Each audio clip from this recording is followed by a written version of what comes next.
Hai, Assalamualaikum warahmatullahi wabarakatuh. Jumpa lagi bareng si Kirani di History Time. Jadi di History Time kali ini saya akan sedikit menyampaikan perihal sejarah bahasa Inggris di Indonesia.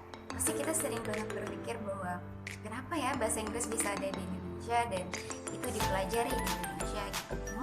Bisa ya di zaman Jepang atau di zaman Belanda dipelajari bahasa Inggris dan zaman kemerdekaan gimana sih?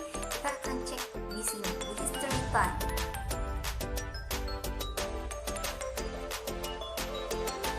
Oke, kita masuk ke dalam masa penjajahan Belanda untuk yang pertama.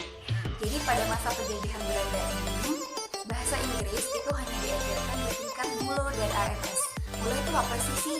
Mulo itu adalah singkatan dari Near Algebraic Ledger of the Way, dan AMS itu adalah Algemene Middelbare School, dan bisa dibilang sekarang adalah SMP dan SMA-nya zaman dulu gitu. Dan bahasa Inggris pada tingkat ini hanya diajarkan kepada anak-anak Belanda dan anak-anak pribumi tertentu saja gitu teman-teman. Jadi untuk anak-anak pribumi yang lain itu sekolahnya hanya tingkat SD saja dan tidak pernah diajarkan bahasa Inggris. Dan seiring berjalannya waktu, memang perkembangan bahasa Inggris pada masa penjajahan Belanda itu cukup berkurang teman-teman. Jadi memang anak-anak pribumi itu tidak diajarkan, kecuali anak-anak pribumi tertentu saja. Jadi yang kedua adalah masa penjajahan Jepang. Pada masa penjajahan Jepang ini sistem belajar pada masa itu cukup sulit teman-teman. Jadi memang bahasa Inggris tidak dipergunakan dan tidak diajarkan di masa penjajahan Jepang oleh siapapun. Jadi kepada siapapun dan oleh siapapun gitu. Dan ketika ada anak-anak pribumi yang belajar bahasa Inggris menggunakan buku-buku bahasa Inggris, itu buku-bukunya dibakar teman-teman. Jadi memang anak-anak pribumi tidak diajarkan bahasa Inggris dan tidak boleh menggunakan bahasa Inggris seperti itu.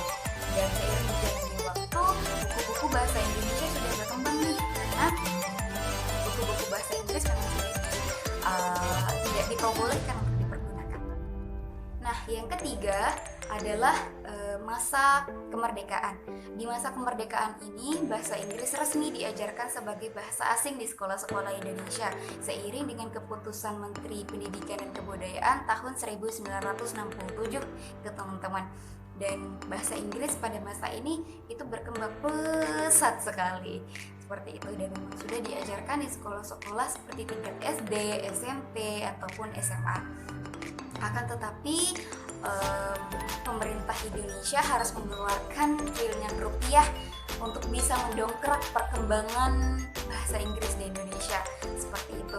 Dan sebagian besar dana pemerintah ini itu berasal dari pinjaman negara. Oke, mungkin itu adalah sejarah bahasa Inggris di Indonesia sesuai tiga zaman yang ada di Indonesia, yakni ada zaman Jepang, zaman Belanda, dan zaman kemerdekaan. Akan tetapi kalian pernah nggak sih mikir bahwa sejarah bahasa Inggris di dunia itu seperti apa sih sebenarnya, dan kenapa bisa ada bahasa Inggris gitu? Kan kalau sejarah bahasa Indonesia memang sudah disampaikan di sebelumnya gitu ya. Dan kenapa sih bahasa Inggris bisa ada gitu?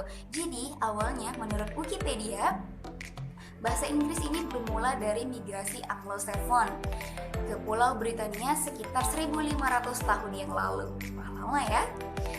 Pada awalnya bahasa Inggris kuno adalah sekelompok dialek yang mencerminkan asal-usul beragam kerajaan Anglo-Saxon di Inggris. Seperti itu. Kemudian salah satu dialek ini, Saxon Barat akhirnya yang mendominasi.